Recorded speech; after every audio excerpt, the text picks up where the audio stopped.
సుగాలి ప్రీతి incident జరిగింది 2017. ఆ time ఎవరున్నారు అధికారంలో?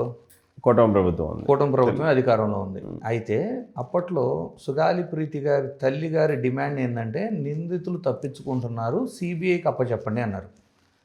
మీరు కానీ చాలా క్లియర్గా చూసుకుంటే ఆ టైంలోనే చంద్రబాబు గారు వారికి ఉన్న కొన్ని పరిస్థితుల కారణంగా, సుగాలి ప్రీతి గారి కేసు కదండి, వాళ్ళకున్న మరికొన్ని కేసుల రీత్యా కేంద్ర ప్రభుత్వంతో వచ్చిన గ్యాప్, అంటే బీజేపీ, తెలుగుదేశము మరియు జనసేన పోటీ చేయకపోయినా బయట నుంచి సపోర్ట్ చేయడం వల్ల వీళ్ళ కూటమి ప్రభుత్వం ఏర్పడింది 2014 నుంచి 2019 వరకు. ఓకే.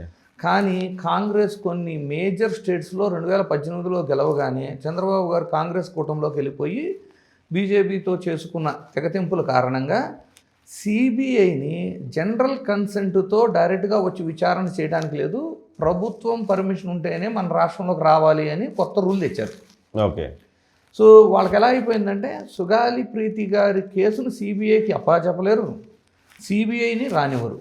ఆ టైంలో సుగాలి ప్రీతి గారి తల్లి ప్రతిపక్ష నాయకుడిగా పాదయాత్రలు ఇవన్నీ చేస్తూ ఎలక్షన్ వచ్చే టైంలో జగన్మోహన్ రెడ్డి గారిని కోరింది ఏంటి? సిబిఐ విచారణ చేయించండి. ఇంతకు మించి ఏం అడగలామా? ఓకే. ఇప్పుడు అంటే పర్టికులర్గా ఇతను నిందితుడు, ఇతను బట్టిండి, ఇతను శిక్షించండి, అది కాదు ఆమె అడిగింది ఏంటి? సిబిఐ విచారణకి ఇవ్వండి. సో 2019లో ఎలక్షన్లు అయిపోయినాయి, వైఎస్ఆర్సీపీ ప్రభుత్వం అధికారంలోకి వచ్చింది. అధికారంలోకి వచ్చిన 1 సంవత్సరం లోపే సుగాలి ప్రీతి గారి తల్లి గారికి ఇచ్చిన మాట ప్రకారం ఈ కేసును జగన్మోహన్ రెడ్డి గారు సిబిఐకి అప్పచెప్పారు.